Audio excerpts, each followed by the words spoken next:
Hey there internets, I'm Michael and this is Toucan Play That Game with another game night in review, and this time it's my first impressions of War of the Nine Realms by Toucan Games. Now, what is it? Well, it is a skirmish game that kind of feels a bit like multiplayer chess with a variable board and special powers. So if that sounds of interest, then do keep watching.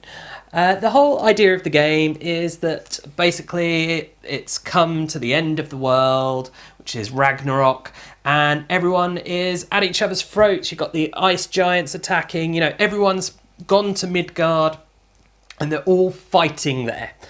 So I think at the moment they're looking at having four different factions in the game: the Night Elves, the Ice Giants, Asgardians, and and there was a fourth one. Can't remember what it was. Maybe it was the Midgard people, so humans.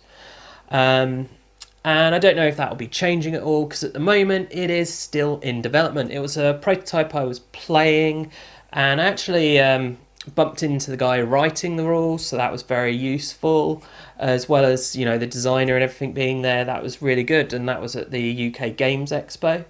So the whole thing of the board is that it's this kind of hexagon board, where it's a hexagon made up of hexagons, and you use varying hexagons, and they have different terrain types on. You've got like fields are just your basic terrain with no effect, woodlands that will block line of sight, water that if you move into it, it ends movement, and then each of your units has a different stat block on your card, and there's two different sides to this stat block, so that's interesting. You have a basic side and an advanced side, so you can choose whether or not you want to play the basic or advanced game. I only got a chance to play the basic one. The advanced just seems to have more options with regards to special powers, so that's something to keep an eye out for. Now, the whole idea of the game is that you're moving your units around, attacking and dealing damage, etc., and you gain victory points every time you wound someone. So you'll set a goal number of victory points to end the game. Whoever reaches those victory points first wins. Or if someone kills someone else's king, and this is really chess-like. So as well as it being victory points, you can just forget about victory points. You can just go, right, I'm targeting his king, I'm going to get his king. So there's this whole chess-like thing of you have to protect your king while also attacking and stuff. So really interesting with regards to the strategy involved, and that's the thing, it is a strategy skirmish game. It feels like it should have miniatures. I don't know if later on in the development they might look at that. Their plans at the moment are standees, and that's good in a way, because as well as having a nice little image of the character, it's also got stats on there.